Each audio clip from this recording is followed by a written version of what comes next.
I'm here with Terry St. Marie, who is one of the co-founders of SobCon.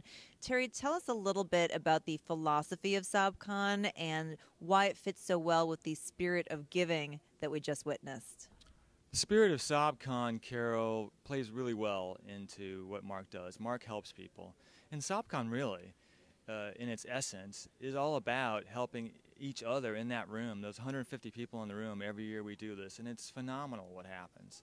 That spirit of trust and help, and people talk about their problems with their business, they talk about their problems with their enterprise, and the people on the other side of the table and the people up on the podium provide a lot of solutions and a lot of help. Well, Mark, in his efforts with Invisible People, is helping all the time, and we found that he represents in a lot of ways the ideal of what we represent at SobCon, and of course in a much more profound way that we ever could.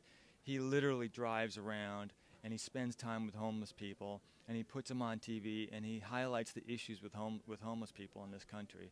I can't, I'm very humbled by that sort of thing. And Liz, of course, felt the same way. So it was really not a hard decision for us to make to get him involved with this because it ties exactly in what we're all about. How meaningful is it to you, Terry, to have brands like GMC and Murphy's Oil be willing to participate in a project like this? Oh, it's phenomenal because they don't initially come into it this way. GM came in as just a sponsor, and they love the concept of SobCon, and they wanted to talk about their GMC vehicles, but it ballooned into something totally different because of Liz and Connie Burke talking about that vehicle and what they could do. And of course, Liz started talking about Mark, and Connie just picked up on that right away. She loved it. And she said, I got to do something with Mark. And so this whole idea of donating the car was born. And I have to give Connie credit. She had to go through a lot of hoops with the folks at GM to get that done. And with Murphy Oil, I can't tell you, these folks, I hadn't met them before, hadn't seen them before, but they came here today and they jumped right in and they saw the importance of this cause, and there they were giving gas for the entire year. That's phenomenal. So we're just more than pleased. We're just overjoyed by this.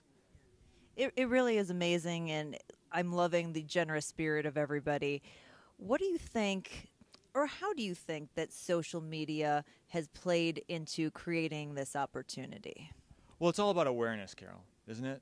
It's when you have that expanded audience, and social media has taken your neighborhoods and turned them into a whole planet of reach, and that's where Mark has been so successful. For example, and what he does, he can put those videos on YouTube of these homeless people in a particular community, and that gets seen by so many people. And that's social media has that sort of reach that obviously one-on-one conversations and even TV and other media just doesn't have. And so people throw a lot of cold water these days on social media because it's the hot new thing.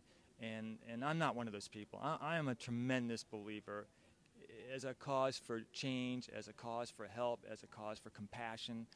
Social media can do all that, and it's doing it today. And he's a great example of that.